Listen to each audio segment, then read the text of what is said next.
Welcome to Uncut with Lucia. Today we have Randi-Lee Bowslaugh.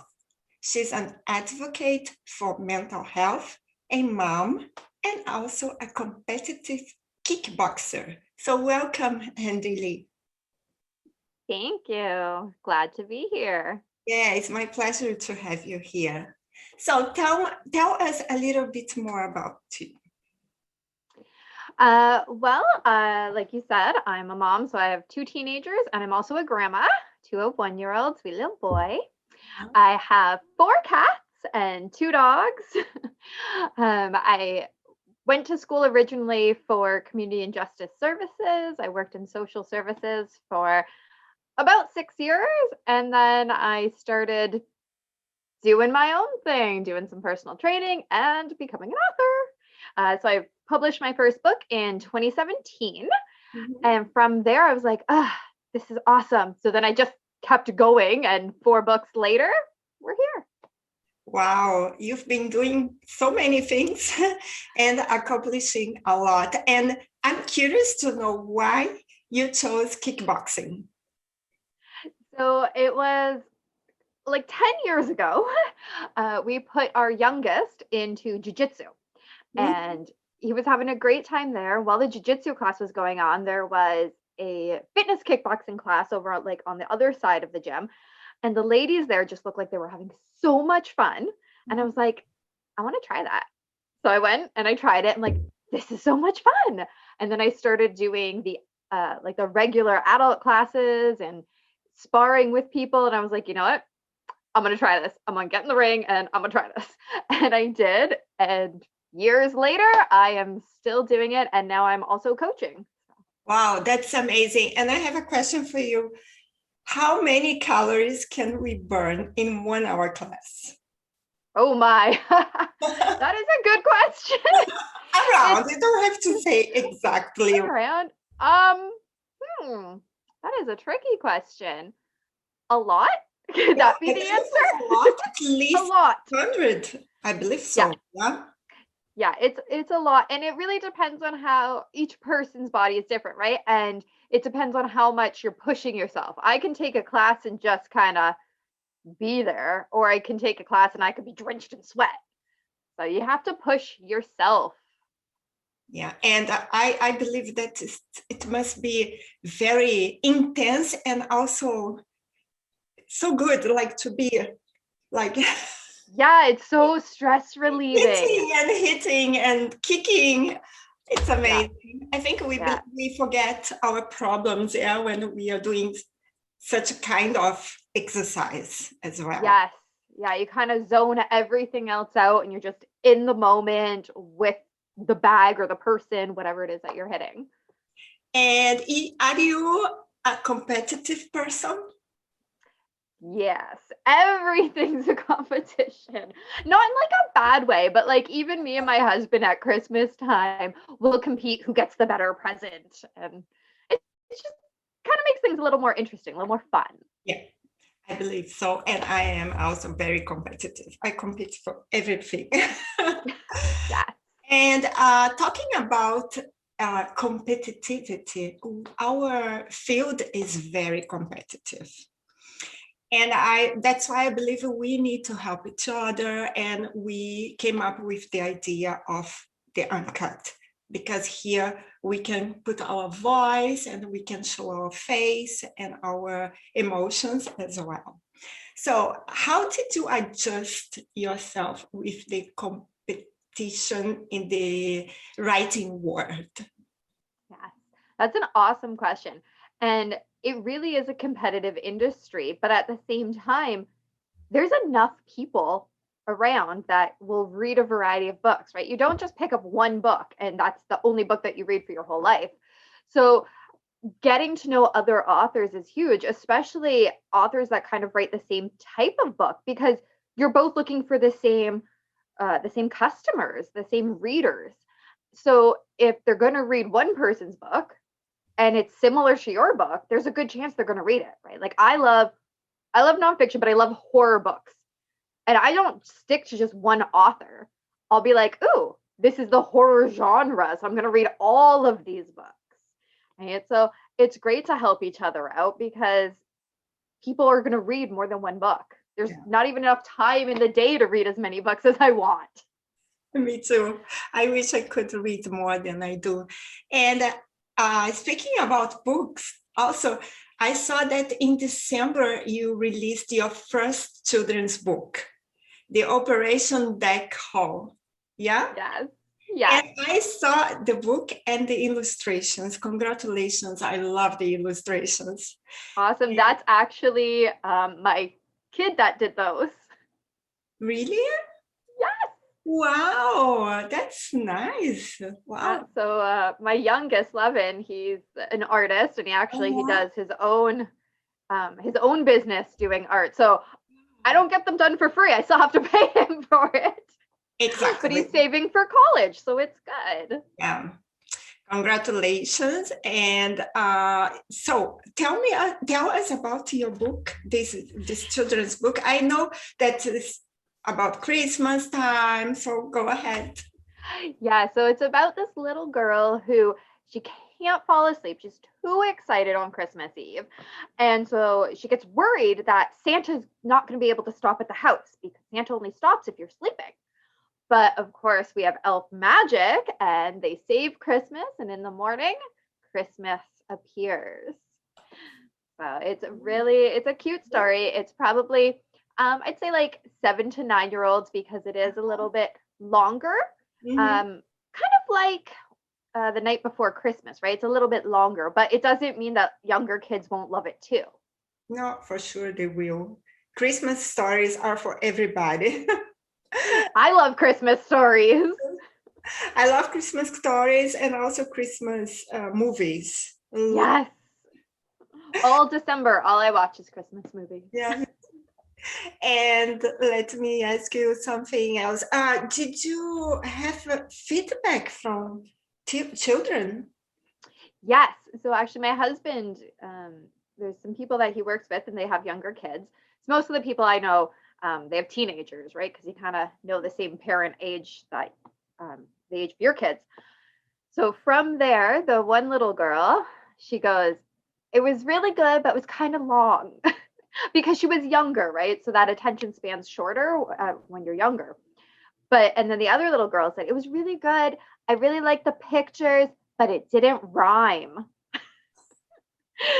So, but at least kids are brutally honest and it's awesome, yeah. But they both enjoyed it, but feedback's important. It's very important. And I believe that kids are the best critics. Yeah. Because they will be honest. They will be honest and they speak from their heart. And also there is no hidden agenda. And that's why I love writing for kids. And they are my inspiration for my books. Everywhere I look, I get inspiration for things. So right now that my last book was just published, Embracing Me, I've got another children's book that's almost finished. And I got that inspiration from my cat. And it's all about a cat. Love cats as well. And then I'm also working on a collection of short, scary stories. Mm-hmm. And the inspiration from that is literally I'll just be walking my dogs and I'll see like the one story is about people littering. And I'll just, I saw litter on the ground. I was like, that could make a story. Mm-hmm. Right. And I'll just see random things. Yeah, this is the best place to find good stories or get inspiration is to go around and see the trees, the butterflies, people and animals. And so you can say that writing is your passion. Yes, definitely. I've been writing since forever. As young as I can remember, I actually used to write a newspaper for my house, which was hilarious. I would write on our DOS computer way back then. I would write the happenings in the house and, today the cat ate some treats and I'd write movie reviews because I've always been a big fan of movies and I write little movie reviews of whatever we had went and saw that weekend. I'd make my mom and my brother read it. So you started very early. Yes. And also, I saw that you released in March, Embracing Me. And this is the book. Yeah, exactly. Beautiful. I have read it here. And I started reading it. And it's about mental health. So can you tell us a little bit more? Yes. So this book, it was actually funny how I started this one. I was writing another book, which still is not finished, but I was writing another book and I wasn't feeling it. It was just like, and something inside me was just like, you need to share your story. I was like, okay, I'm gonna do that. So I started writing Embracing Me, and I wasn't sure where I was going with it at first, but I just started. And as I went, I was talking about my struggle with depression and my own thoughts of suicide and how I've come to kind of embrace, that's why it's called Embrace Me, embrace that side of myself and realize that, okay, so I have depression, but that doesn't mean that I am depression, right? And so throughout the book, I talk about my journey, my struggle with it, giving tips and coping mechanisms that hopefully other people can find useful. And at the end of the book, it actually culminates in worksheets that people can use to practically put what I've talked about into practice right away. This is a very good idea. And yeah, I believe this book is going to help many people because there are so many people struggling with depression, this very delicate situation, and they don't talk to anybody. Yeah, I hopefully, like in the future, it can be a subject that people can talk more. Like we need openness and communication. Yeah. So openness and communications are the best tools to help people That's who are struggling. like the main message of the book is you just summed it up. Openness and just talking about it. There's an entire chapter on talking about it and an entire chapter on the stigma and how we need to be open. People gave me some quotes, and then I also asked them what are things you heard people say that is quite negative about it. So, and they were very honest and open, and so it's nice that I was able to get other people's input on their feelings about it too.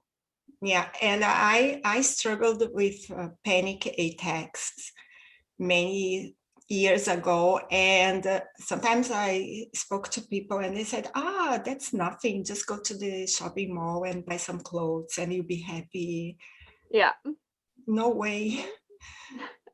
Yeah, that's just going to make it worse. At the end of the month, I'll have to pay a lot of money. Things to pay. Right? Oh my goodness. Yeah. And Randi-Lee, back to the kickboxing.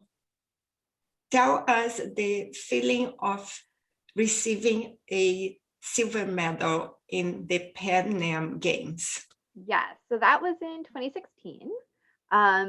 It was really cool. So that was my second international competition. And it was in Mexico. So I got to leave the cold here because it was in November and I'm in Canada. So I got to leave the cold and go to the nice hot. It was nice. And the camaraderie on the national team is just, it's so awesome. Everybody tends to get along and we have a lot of fun.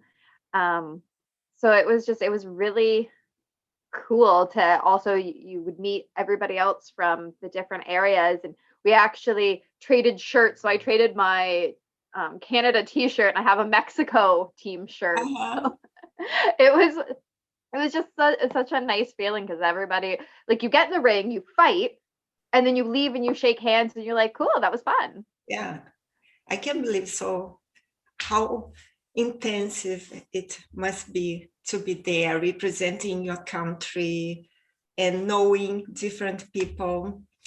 And I want to ask you, how do you get such energy? Because you are a mother, a grandma, you've been doing workshops, you are a personal trainer and you are an author. So how did you get the energy? That's a good question. Some days I have lots of energy. How some days they're low days is what I call them, and nothing gets accomplished. But a big part of it is starting the day off right. So starting the day off with a short exercise. So whether that's a 10-minute walk or 10 minutes of yoga, lifting weights, whatever it happens to be, the biggest thing is starting the day right. So not starting the day going, oh, I don't want to get out of bed. And yes, it's winter. It's cold here. Nobody wants to get out of bed in Canada in the winter. We want to stay cozy and warm. But that just kind of sets you up for a rotten day to begin with, going, ugh, right? So trying to get the mindset right to begin with. And then I have my day broken up so that when I'm starting to feel tired, I can take a break. The nice thing about what I do is I mostly work from home. Like I do have to go to the gym sometimes and for my own kickboxing training, you know, going to the gym, but writing is done at home, mothering is done at home. So I'm able to organize my day around when I know I'm going to need a break. That's fine. You have a child who is autistic. Yeah? It's living. Yes. Yeah. And what advice you give for parents who just found out that they have a autistic child? Know that they are the same child that they've always been. Getting a diagnosis of autism doesn't change who they are. It doesn't change how much you love them. It simply changes knowing that they might need extra help for something. So for instance, with Levin, it took longer for him to like be able to brush his own teeth. So it's sometimes you just need to kind of relax a little bit. They are the same people, the same kids that you've always had, and you love them no matter what. Yes, and some people think we need to like force them to be part of our neurotypical world. Yeah. Yes. Yeah. And that's just why do they need to be forced into our box? Why can't we open it up? People are always saying think outside the box, except when it comes to people that have autism or Down syndrome or even mental health, right? No, you need to live in this box that we have deemed as society. When do they? Like, yeah, there is certain things that you need to do. You need to understand you can't break a law, but why do, like, for my child, going to school is a big problem. And actually, the pandemic has been wonderful for him in the sense that school is done online now, and he has been doing the best he's ever done. Right. And for some kids, that doesn't work, but for some kids, it does. And I think we just need to relax a little bit of what we think needs to be done and think about what's best for somebody. Exactly. You are also a cancer survivor. Yeah. And I want to know if it changed your way to see life. It did in a way. So a big part of it was beforehand, and I mean, even now sometimes because life can get so busy, but it's that going and going and going, and I have to do this and I have to do that and I have to do that. And then you're forgetting about the things that are actually important because you're so busy trying to accomplish other things. So it kind of changed the way I looked at life as I want to live it for me. I want to be there for my kids. I want to spend time with my husband. I want to do what's going to make me and my family happy. So instead of rushing around to do everything for everybody else or trying to fit into somebody else's box like we were just talking about, I'm just going to be open about it. You know, I used to hide my personality a little more. I used to hide my depression more, but why? It doesn't serve me any. It doesn't help me. So I'm just going to be me now. It's beautiful. Let us know where can we find you and your books? Yeah, so I have Facebook and Instagram. On Facebook, you could find my page at RB Writing, and Instagram, follow me. My handle is Randy B Writing. And then I also have a web page that you can sign up for my newsletter at rbwriting.ca. And all of the links to buy the book are also on the website, but you can just go straight to Amazon and get your copy of any of my 4 books. They're all available on Amazon if you either put in the name of the book, but I found the easiest way to do it is actually put in my name, Randi-Lee Bowslaugh, because then all 4 will pop up. Wonderful. And the last question for you, I'll give you a word and you're going to tell me something about it. Okay? Okay. So let's say life. Oh, that's a big word. Something about life. Oh my. And what do you feel like? How do you I feel like when I hear the word life, I envision living. So life is more than just being here. Life is living. And living can come in different forms for different people. You have to figure out what makes you happy, because I've seen people like my mom, even she, works in a job she hates.